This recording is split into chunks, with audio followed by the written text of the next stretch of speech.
el sugestivo título de hongos, hormigas, murciélagos y dinosaurios, vamos a tratar esta tarde el tema de las relaciones de los hongos con los animales. Para ello vamos a tomar algunos ejemplos concretos y ejemplos sobre todo elegidos por su vistosidad y por su peculiaridad.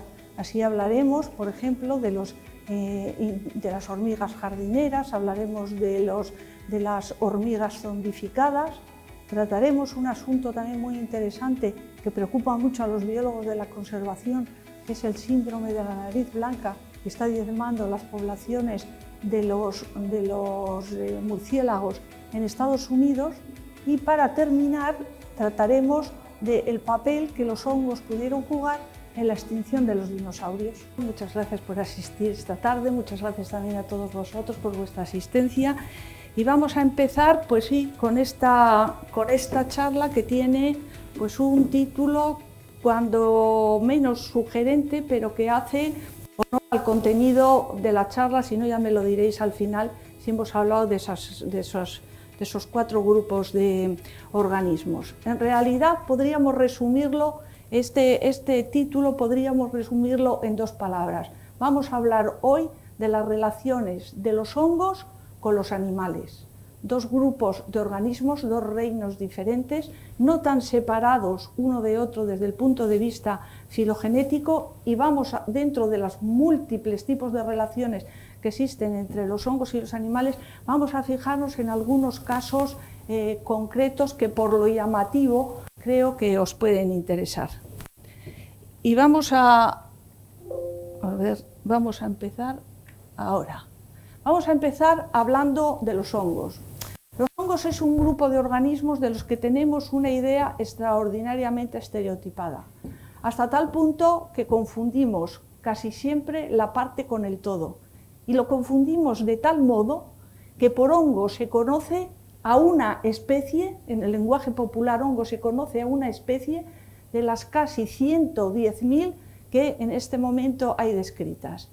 Por hongo, cuando hablamos en el lenguaje coloquial, por hongo se conoce a esta especie que es el Boletus edulis, Boletus pinicola, que aparece en el otoño, que se comercializa bastante este año, muchísimo, porque ha sido muy abundante, pero que esto no es nada más, como digo, una especie dentro de las 110.000 especies que hay aproximadamente descritas. Hay que, teniendo un poquitín más de hay quien teniendo un poquitín más de cultura micológica, micología es la ciencia que estudia los hongos, pues confunde directamente los hongos, el reino de los hongos lo confunde con las setas. Y tenemos unos ejemplos de 3 especies diferentes de un mismo género. Están Amanita cesárea, que es esta la amarilla, Amanita phalloides y Amanita muscaria. Y este género de algún modo resume esa idea tan estereotipada que tenemos de los hongos. Tenemos Amanita muscaria, la roja, que es la seta típica de los enanitos. Amanita cesárea, esta, la que es naranja y amarilla, que es quizá una de las setas desde el punto de vista gastronómico más apreciadas, y luego tenemos esta que tiene un color verde, que esta es de las pocas setas que es mortal. Pero no vamos hoy a hablar de esto, esto es para... Bueno, es que a ver... Sí. Pero los hongos es un grupo, como decía, grandísimo de organismos. Es, después de los invertebrados, de los animales invertebrados, el grupo de organismos en el que se estima que hay un mayor número de especies. Las especies que se estiman que hay de hongos son aproximadamente 1,5 millones, y conocemos actualmente, estos datos son de 2009, actualmente venimos a conocer aproximadamente unas 110.000 especies. Si miramos esta tabla, vemos que entre los grupos de organismos los mejor conocidos son los vertebrados, donde conocemos un 80% de las especies que se suponen probables, y los peor conocidos son los hongos, donde apenas conocemos el 7%, si quitamos y exceptuamos esto que se agrupa otros, que son bacterias, arqueas y virus. De esto sí que sabemos realmente poco. pero de los organismos que podríamos decir que se pueden apreciar a simple vista o con un microscopio no de excesiva potencia, los hongos son de los más numerosos y de los menos conocidos. Voy a ver si ahora doy bien. Aquí tenemos un árbol filogenético de los hongos con las relaciones que se establecen entre ellos y los distintos grupos de hongos situados a mano derecha. No voy a incidir en esto porque estas cuestiones de la taxonomía son un poco rollo y esto me lo voy a saltar. Sí os voy a decir que los hongos, entre el grupo de los organismos de los hongos están de los organismos eucariotas, es decir, de los que tienen verdadero núcleo, de los más pequeños. Hay algunos, como el caso de los microsporidios, que tienen aproximadamente, son unicelulares y tienen unas 2 micrómetros de anchura, y luego hay otros que son el organismo mayor conocido en este momento, que viene a ocupar una extensión de casi 900 hectáreas y es una especie de agarical que es Armillaria amelia. Luego, si queréis en las preguntas, podemos explicaros por qué este es el organismo más grande y demás. Bien, aquí tenemos un árbol de las relaciones filogenéticas entre los organismos eucariotas. Y he traído esto para ver que pese a lo que se supone o lo que siempre se ha venido diciendo, porque los hongos se han estudiado normalmente en botánica. De hecho, yo he trabajado toda mi vida en el Real Jardín Botánico de Madrid, me he dedicado a la micología, y la botánica y la micología, en realidad, aunque tradicionalmente los hongos se han estudiado dentro de la botánica, los hongos desde un punto de vista filogenético están más relacionados con los animales que con las plantas. Aquí tenemos en la parte superior las plantas y luego aquí en la parte inferior, aquí, los hongos, aquí, y los animales aquí. Como vemos, hongos y animales tienen ahí un origen común, que están bastante o algo separados de las plantas. Una de las características que tienen los hongos y los animales en común son que son organismos heterótrofos frente a las plantas, que son autótrofas. ¿Qué quiere decir esto? Que las plantas poseen pigmentos fotosintetizadores que son capaces de generar sus propios alimentos, mientras que tanto como los hongos como los animales tenemos que ingerir el alimento, alimentarnos a expensas de otros organismos. Los hongos, los animales nos alimentamos por digestión, comemos y en el interior de nuestro cuerpo, en el estómago, digerimos. Los hongos no, los hongos se alimentan por absorción, es decir, del cuerpo de los hongos ellos excretan unas enzimas, con estos enzimas degradan el alimento fuera de ellos y luego lo toman por absorción. Esa podría ser una de las diferencias entre los animales y los hongos. Los hongos, a diferencia de los animales, no tienen tejidos verdaderos, son talófitos. Entonces son organismos que son bastante, por un lado, dependientes, como los animales, del medio en el que viven, y por otro lado, que parece que en principio tendrían que ser organismos poco adaptados a vivir en condiciones extremas. Pues lo que parece en este caso no es del todo la realidad, porque los hongos son un grupo de organismos que son capaces de colonizar todos los ecosistemas de la Tierra. Los hongos los podemos encontrar tanto en el medio terrestre como en el medio acuático. Podemos encontrar hongos desde los fondos abisales en la fosa de las Galápagos, por ejemplo, hasta los desiertos de McMurdo en la Antártida, que es el lugar casi rayano con la biosis, es decir, los desiertos McMurdo en la Antártida es el lugar más inhóspito de la Tierra, donde la vida es extraordinariamente difícil. Pues bueno, en los desiertos de McMurdo, ahí viven los hongos, son hongos endolíticos que viven incrustados en el interior de las piedras. Entonces, por cómo los hongos, siendo unos organismos dependientes del medio, que no tienen tejidos, que no tienen sistemas de protección por lo general, pueden tener este éxito a la hora de colonizar todos los ecosistemas y los biomas terrestres. Pues son tres los factores que hacen que los hongos tengan este éxito colonizador.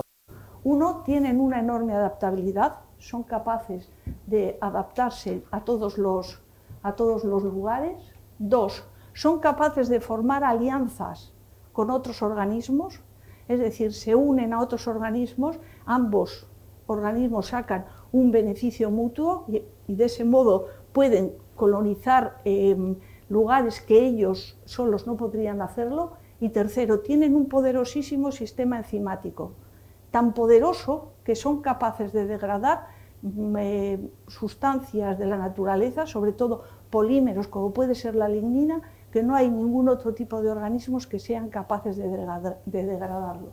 O sea que con estas tres herramientas, un poderoso sistema enzimático, capacidad de formar alianzas y su adaptabilidad, son capaces de colonizar todos los ecosistemas. Los hongos, como al ser heterótrofos, como los animales, están supeditados a vivir de otros organismos.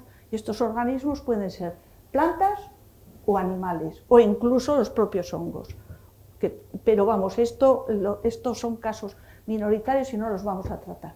Entonces, tanto en sus relaciones con las plantas como con los animales pueden ser de tres modos, o bien pueden vivir sobre organismos que están ya muertos o materias de desecho, entonces son saprobios, pueden vivir formando alianzas, entonces son mutualistas, o pueden vivir como parásitos, que a veces los parásitos se pasan un poco de frenada y llegan a ser patógenos.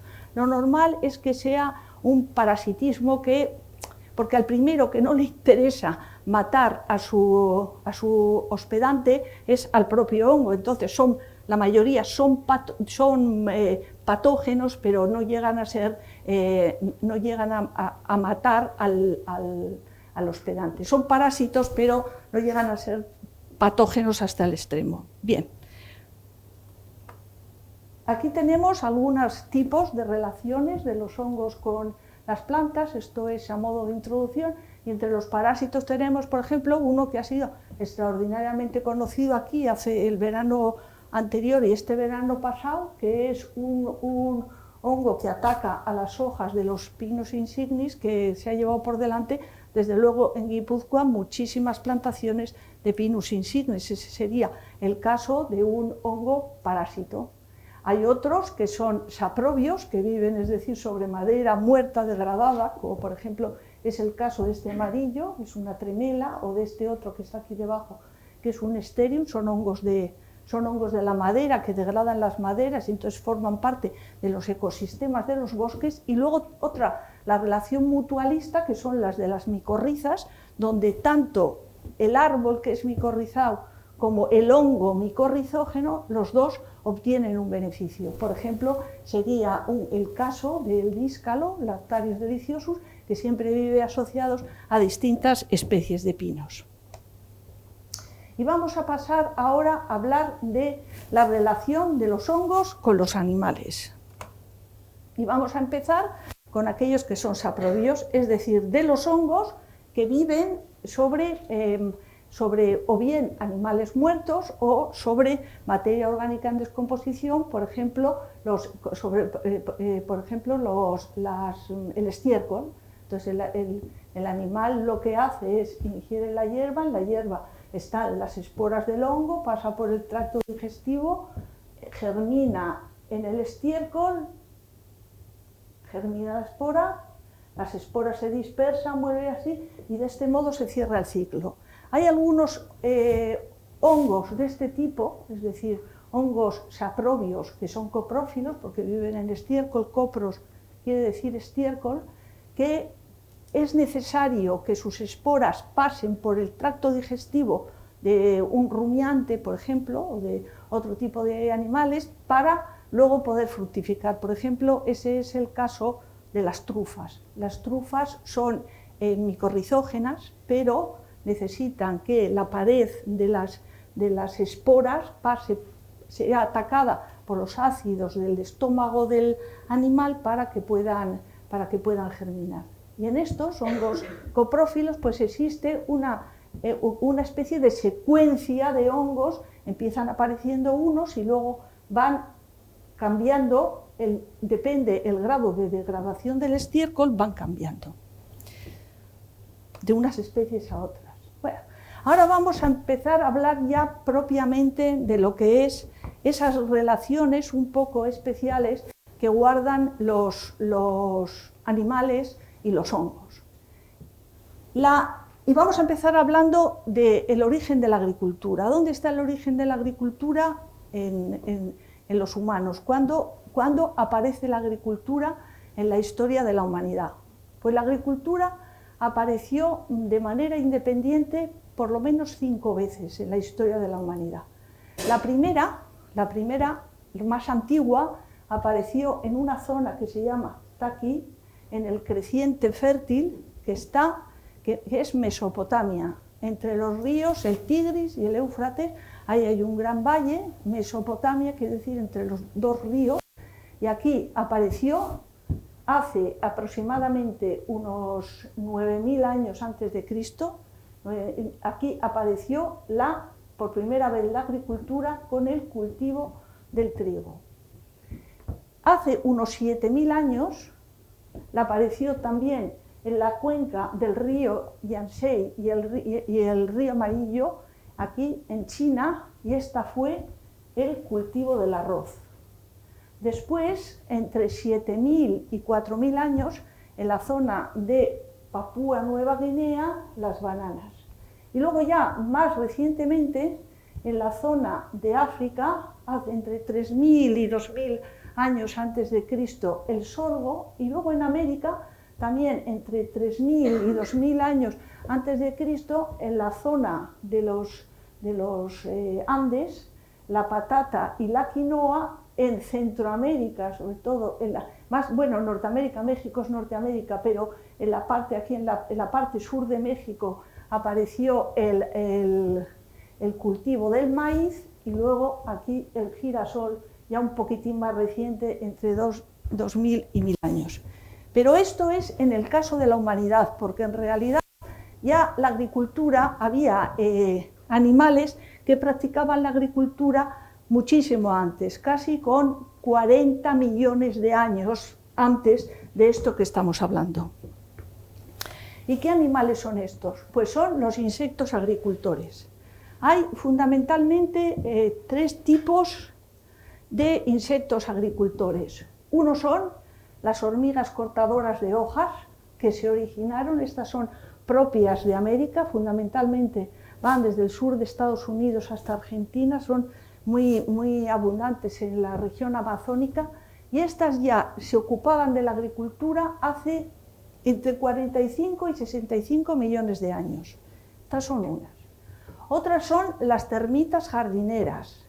Estas son africanas, luego lo veremos, y estas también se dedicaban a la agricultura entre 24 y 34 millones de años.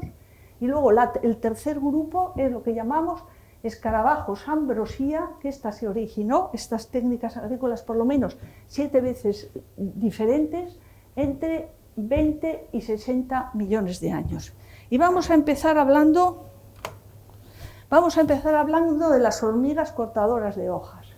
Las hormigas cortadoras de hojas son de 2 géneros fundamentalmente, el género Atta y el género Acrominex. Entonces, estos 2 géneros viven en el Nuevo Mundo, es decir, viven desde la parte sur de Estados Unidos hasta Argentina, y son sobre todo muy abundantes en la zona del trópico. Estas hormigas cortadoras de hojas, que son el género más diversificado, el que tiene un mayor número de especies, es el género Atta, y estas hojas lo que hacen, y estas hormigas lo que hacen, dicen que son los animales forrajeros con más eficientes de la tierra, y son hormigas.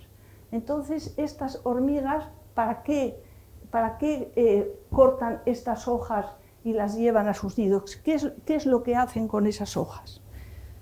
Vamos a verlo.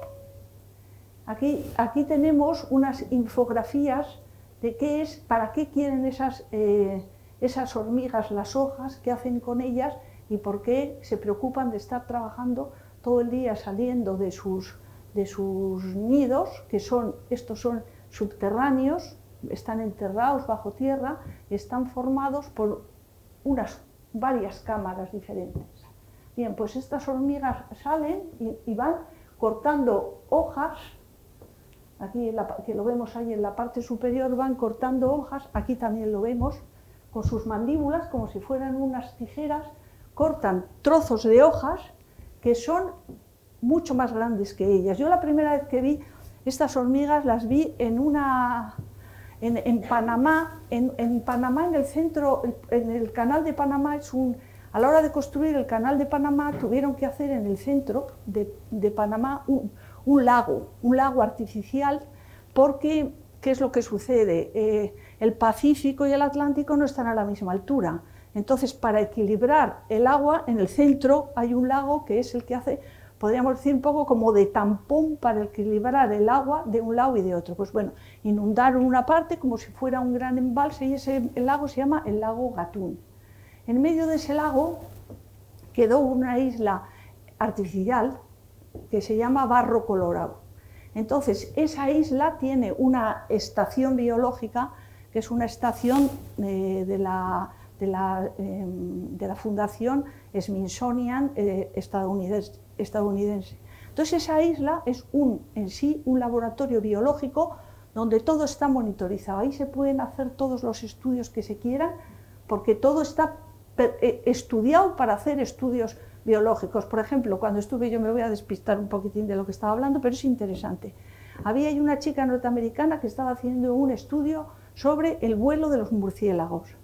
Entonces, lo tenían monitorizado de tal modo que cuando los murciélagos salían por la noche a cazar o para alimentarse, estaban colocadas las cámaras de tal modo que iba pasando el murciélago, iba haciendo fotos, lo cual es un lujo increíble. O para estudiar el dosel arbóreo, tenían una especie de grúa, como estas de grúa pluma con las que se emplean en construcción. Entonces ahí los investigadores de la parte alta, es muy difícil sino estudiar el dosel arbóreo en el bosque húmedo tropical, y es donde hay más biodiversidad. Bueno, pues allí, en una cesta, colgados de la grúa, podían estudiarlo. Bueno, pues ahí es donde vi yo por primera vez estas hormigas ata.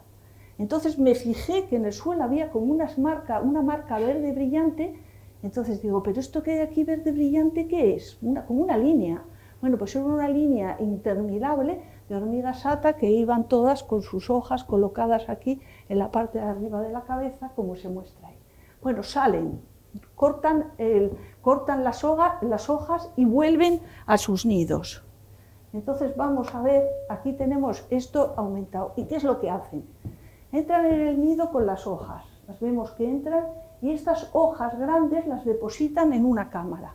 Y ahí hay unas hormigas cuya especialidad es triturar esas hojas, convirtiendo esos trozos de hoja, grandes en unos trozos de hoja muchísimo más pequeñitos. Entonces, hay otras que se encargan de llevar estos trozos de hoja a otra cámara. ¿Y qué es lo que tienen aquí?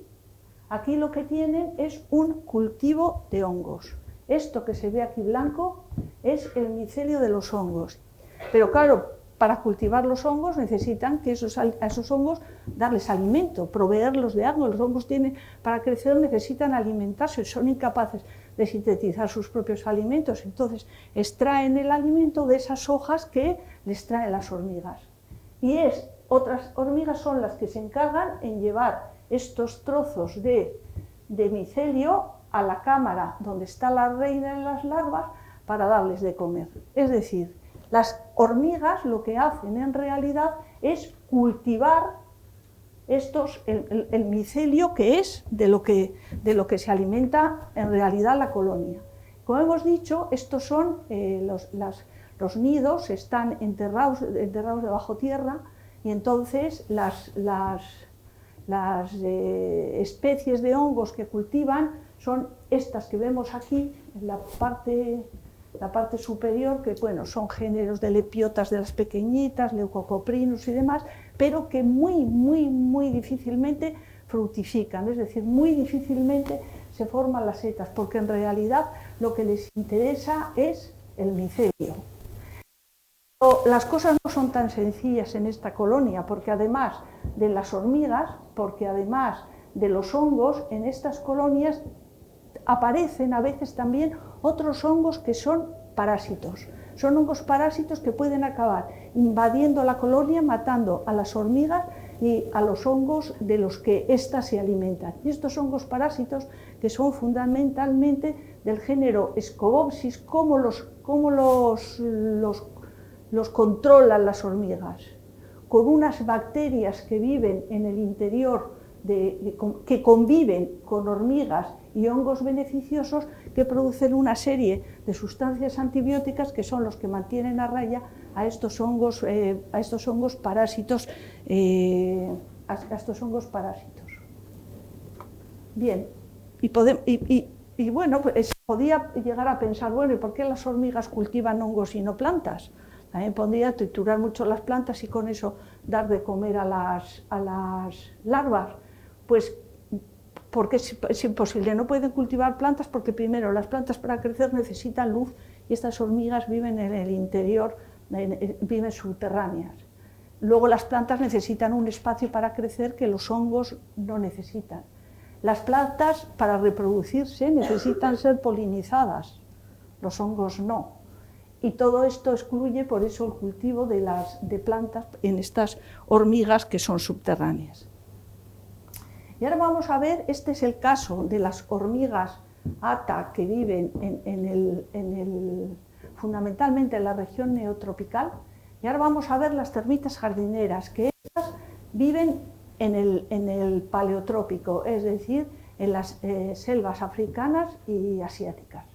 En este caso ya los nidos no son internos, no están debajo suelo, sino son externos. Si alguna vez viajado por África, por las selvas de África o incluso por la sabana africana, de vez en cuando aparecen formaciones de este tipo que parecen formaciones, no sé, casi como fantasmagóricas. Son estructuras muy altas, hechas de barro. Estos son los termiteros.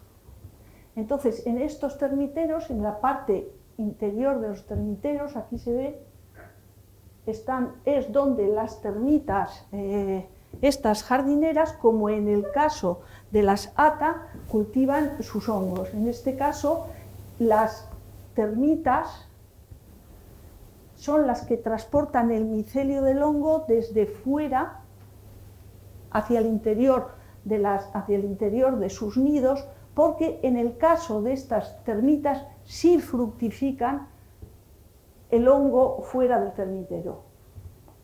Aquí tenemos las cavidades. Entonces, mientras que en el caso de la ata es la reina cuando va a formar una nueva colonia, la que se lleva con ella un principio de micelio para luego, a base de cultivarlo, que eso vaya creciendo y permita comer a la colonia. En el caso de estas, no. El micelio lo pueden coger directamente de fuera, llevándose trozos de estas setas, que son fundamentalmente del género Termitomyces. Bueno, aquí tenemos la distribución de las hormigas jardineras. Viven sobre todo en la zona del trópico africano y la parte sur de la península arábiga, y luego en la zona del trópico asiático. Aquí tenemos una de las especies, Termitomyces reticularis, que vive fuera como veis, fructifican fuera del termitero. Y luego tenemos aquí la Termitomyces titanicus, que se cree, o por lo menos por tal se tiene, que es la seta comestible más grande conocida. Mirad el tamaño de la señora que lo porta, tiene sombrero que puede llegar a tener 1 metro de diámetro y un pie que alcanza más de 60 centímetros. Y por eso es considerada la seta comestible más grande conocida. Y el tercer caso de los insectos son unos escarabajos, que se llaman escarabajos ambrosía y se llaman así por los hongos que cultivan, son los hongos ambrosía, de los que práctica y exclusivamente se alimentan. Entonces estos escarabajos, que son unos escolítidos, son desgraciadamente bastante frecuentes aquí, en la zona de la costa.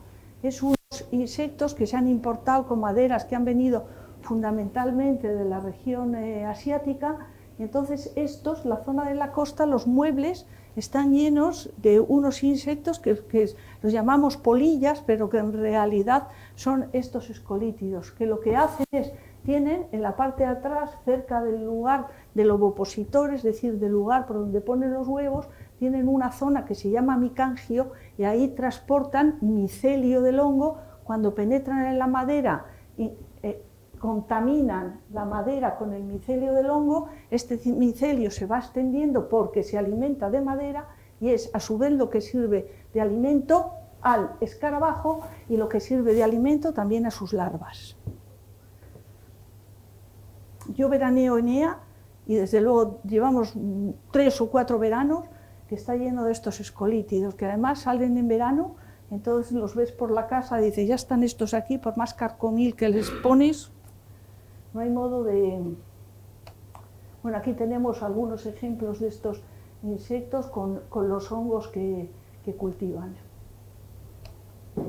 Bueno, y vamos a pasar ahora, el caso, estos serían, los insectos agricultores serían el caso de relación mutualista, donde todos sacan un beneficio, y vamos a pasar ahora al caso de los hongos parásitos, que son